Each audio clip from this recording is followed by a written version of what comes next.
जय श्री राम। मैं स्वागत करता हूं आपका भक्ति प्रभु चैनल पर। प्रभात भारद्वाज आज एक नई वीडियो लेकर के आया हूं कि लक्ष्मण जी ने शूर्पणखा के नाक कान काटे थे अथवा कुछ और बात रही थी। शास्त्रों में वेदों में क्या है उसकी मर्यादा रखते हुए लेकर के चलूँगा। अच्छा, चूड़ामणि की जो वीडियो मैंने डाली उसकी अपार सफलता के बाद अब ये दूसरी वीडियो लेकर के आया हूँ मैं कि लक्ष्मण जी ने शूर्पणखा के साथ नाक कान का जो व्यवहार शास्त्रों में आता है वो किस तरह से किया था। तो चलते हैं वीडियो में। बहुत सुंदर प्रसंग पंचवटी का है, जब शूर्पणखा एक बार टहलते हुए श्री राम जी की पर्णकुटी के पास पहुंच गई थी। उसने देखा कि दो भाई और परम सुंदर स्त्री वहां बैठे हुए हैं, तो पास में गई, राम जी से कुछ प्रार्थना आदि की होगी, परिणय की, विनय अनुनय किया हुआ होगा। तो राम जी ने उसको अस्वीकार कर दिया और लक्ष्मण जी की तरफ भेज दिया। फिर लक्ष्मण जी के पास गई तो लक्ष्मण जी ने राम जी को स्वामी बताते हुए भेजा, और लक्ष्मण जी ने जब राम जी के पास भेजा फिर राम जी ने लक्ष्मण जी की तरफ, एक दूसरे की बार बार पास जाते जाते शूर्पणखा को लगा कि ये कहीं दोनों मुझे मूर्ख तो नहीं बना रहे हैं।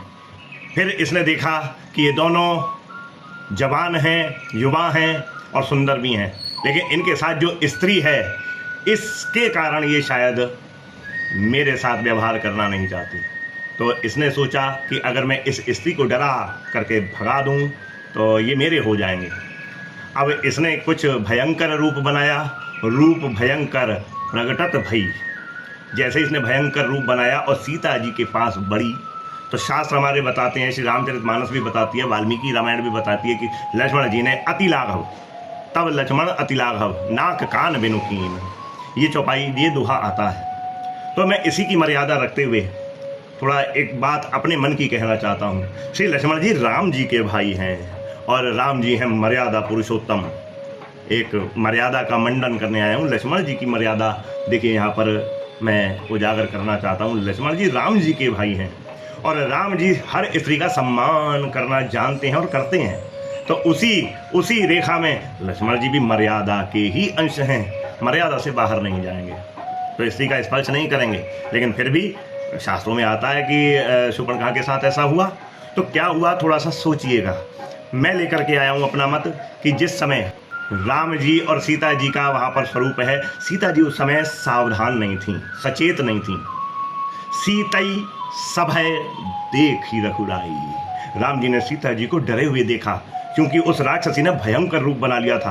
और अच्छा, थोड़ा सा देखिए, मैं थोड़ा प्रयोग करके दिखाऊं।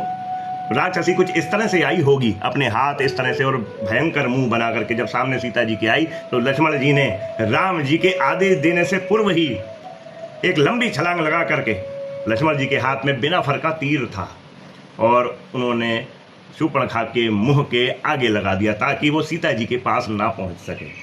ध्यान दीजिएगा, जिस समय ये प्रकरण था उस समय जो वातावरण है, जो मौसम है, उस समय गर्मी का, भयंकर गर्मी का मौसम है।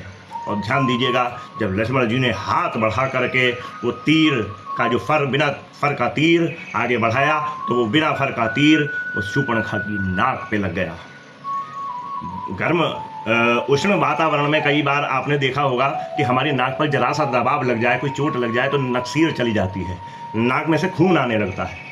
शायद यही हुआ था। लक्ष्मण जी ने शूर्पणखा को स्पर्श नहीं किया था, मर्यादा पुरुषोत्तम के भाई हैं। मैं लक्ष्मण जी की मर्यादा का मंडन कर रहा हूँ, ध्यान दीजिएगा। लक्ष्मण जी राम जी के अंश हैं। बिना फर का तीर था, नाक दब गई, दबने से क्या हुआ, रक्तपात हुआ।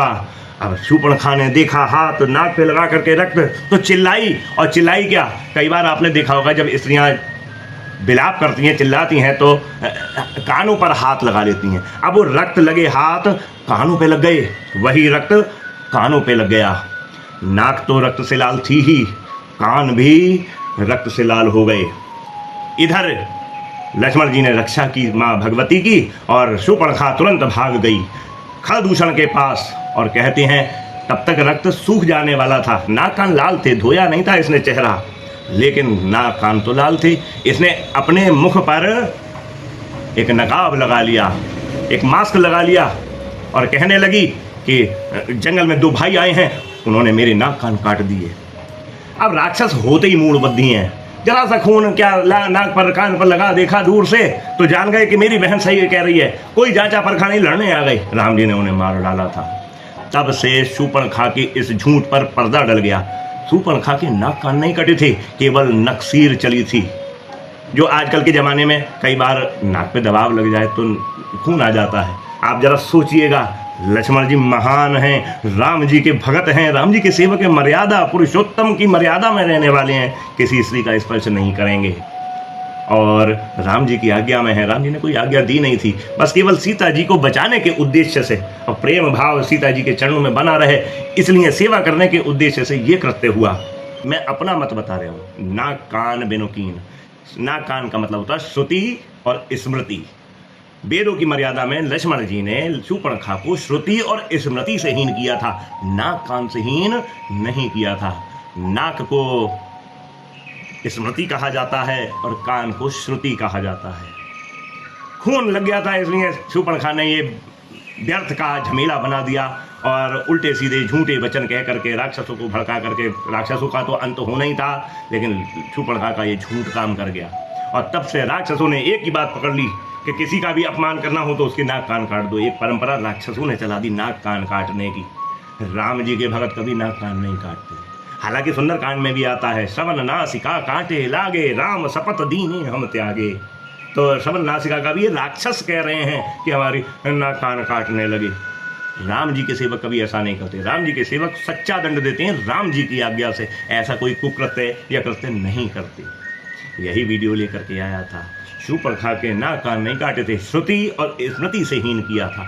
नाक कान का तो बहाना शूर्पणखा ने बनाया। अब चूंकि वेदों की मर्यादा है, शास्त्रों में लिखा हुआ है, क्या इंगित करते हैं ये तो शास्त्र जाने, लेकिन मैं लक्ष्मण जी की मर्यादा लेकर के आया था। लक्ष्मण जी मर्यादा पुरुषोत्तम के सेवक हैं और मर्यादा पुरुषोत्तम का महिमा मंडन करना मेरा धर्म है। अपने राम जी का ये प्रचार लेकर के आया हूँ। वीडियो अच्छी लगी हो तो शेयर कीजिएगा, सब्सक्राइब चैनल को कीजिएगा। अब इस तरह की बहुत महत्वपूर्ण वीडियो और उद्बोधन में लेकर के आता रहूँगा। श्री राम जी की जय हो, श्री लक्ष्मण जी की जय हो, श्री सीता जी की जय हो, श्री हनुमान जी की जय हो। प्रेम से जय श्री सीताराम।